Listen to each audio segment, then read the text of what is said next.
On January 18th, 2025, our annual meeting began.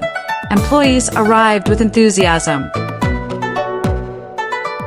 Neatly placed name tags.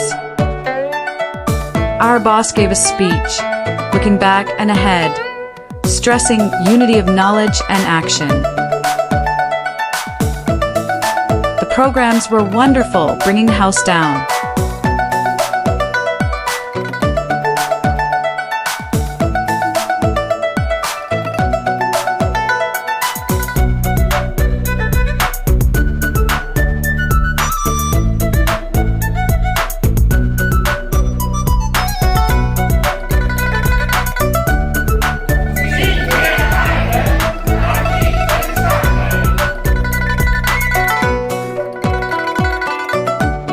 The annual meeting ended with a happy dinner. Here's to a better future.